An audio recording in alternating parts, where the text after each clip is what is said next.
Welcome to this channel. Don't forget to like, to share, and also to subscribe in the news. I called Wike after the video went viral that he should have spoken with me before going. Who said this?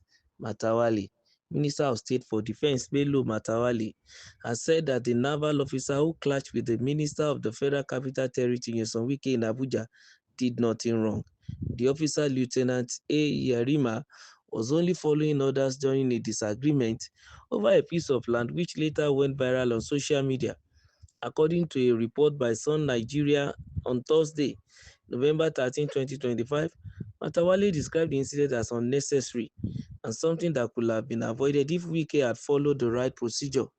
He explained that the naval officer behaved respectfully and only obeyed instructions from his superiors, which is what every disciplined soldier is trained to do. According to him, the officer did not break any military rule and should not face punishment for doing his job. The defense minister said he personally called Wike after the video spread online.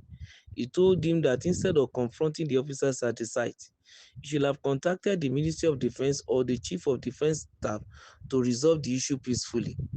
Matawale added that the Chief of Naval Staff has now visited the area to begin an investigation into the land dispute.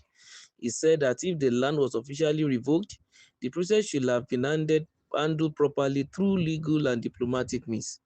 In his words, "We have not received any formal complaint from Wike, but I called him after the video went viral and advised him that he should have spoken with me before going there, rather than confronting the officers directly."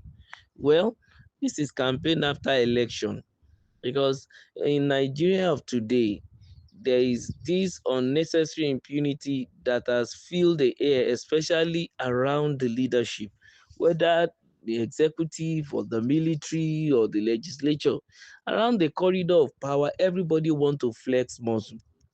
And at this point in time, of course, like they normally say, they gave themselves breakfast this time around. So the breakfast was served to the Minister of the Federal Capital Territory at this point in time, even though indirectly it reached his counterpart at the defense because he's feeling it heavily, knowing fully well that, of course, when the president may want to talk about the matter, he will have to come and answer in some questions too, because I don't think the president will bother himself will be calling on that little lieutenant or whoever is the former chief of naval staff or whoever in the military. Is the minister that is in charge of military or the defense that's going to answer for it. And to a large extent, of course, the mess has also reached him too. That is Matawale, the Minister of State for Defense. And to a large extent, I think it is good. Yes, like he said, there should be interministerial collaboration. And when certain things are to be done, and you notice that you have a colleague who is in charge of a particular situation from his own ministry, you can approach. So we may say to a large extent that Nyesom Wike goofed as regard that area. And as a result of that, he was served breakfast by the young military officer. And also his colleague, the minister, Matawale, he also pinpointed that the young military officer has done nothing wrong, because, of course, in the eye of Wike and some other people, it might be that the military man is, resisting a minister of the Federal Republic. And the minister is representing the commander-in-chief of the armed forces. So, and to a large extent, is even standing in gap as the president or the governor of FCT on behalf of the president. So he's working as a proxy leader of the FCT. So we would say those who put the military officer there are right, they are wrong. And I think they know what they are doing. And that's why they decided to go and station their garrison there, whoever, in order to withstand any pressure that may want to come from the law enforcement agents. And I think we need to look at that in this country. Enough is enough of military high-handedness and overhandedness, even in Nigeria today. Unlike the time they were in power, they are no more in power. They shouldn't also do whatever they feel they want to do or they like. It is wrong and it ought not to be. But to a large extent too, and Nyesom Wike, if he has decided to think deeply, I think he should have called on Matawale, like Matawale suggested, and asked him to clean the sheet there. Though we may not know the mind of Matawale, maybe what he's saying is speaking from the other side of his mouth, because of the singular fact that Who knows who loves you? Yes, they might be in the same cabinet, but they might not, be at the same, page with each other. I can't say. But let's pick it on the face value, as Matawale has said. Yes, Wike is wrong, even to, go and be exchanging words with a lieutenant. He shouldn't have, to a large extent, belittle himself, because he is far, far, far higher and bigger and far away from the so-called young lieutenant. He's a young man, he's just in military, and Wike, as it is an old man, and then to a large extent able to father the so-called military officer. But be it as it may, that is aside. By the reason of his office and his position as a minister of the Federal Republic, he shouldn't belittle that office. It's very, very important.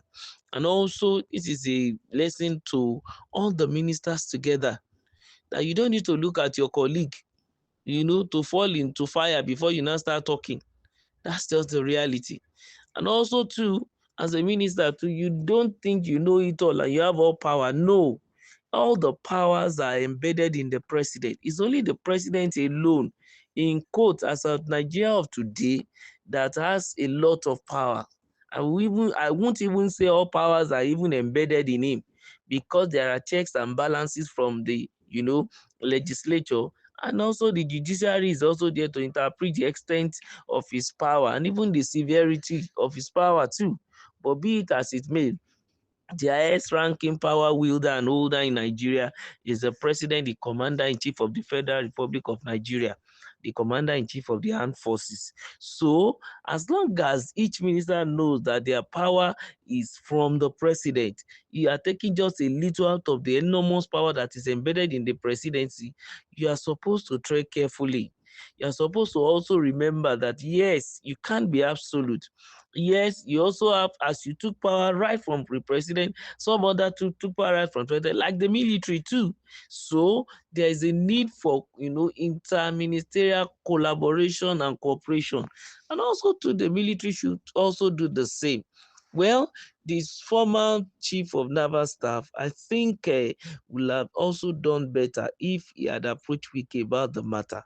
I don't think he should be able to pick something from Wike in a difficult manner. It shouldn't be hard for him to approach Wike and talk to him, and then pick whatever he wants to pick. As far as Nigeria of today is concerned, if he can negotiate his way, even legally, he might get whatever he wants.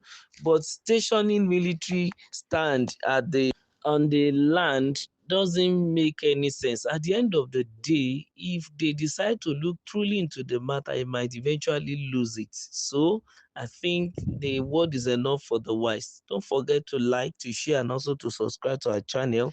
Thank you.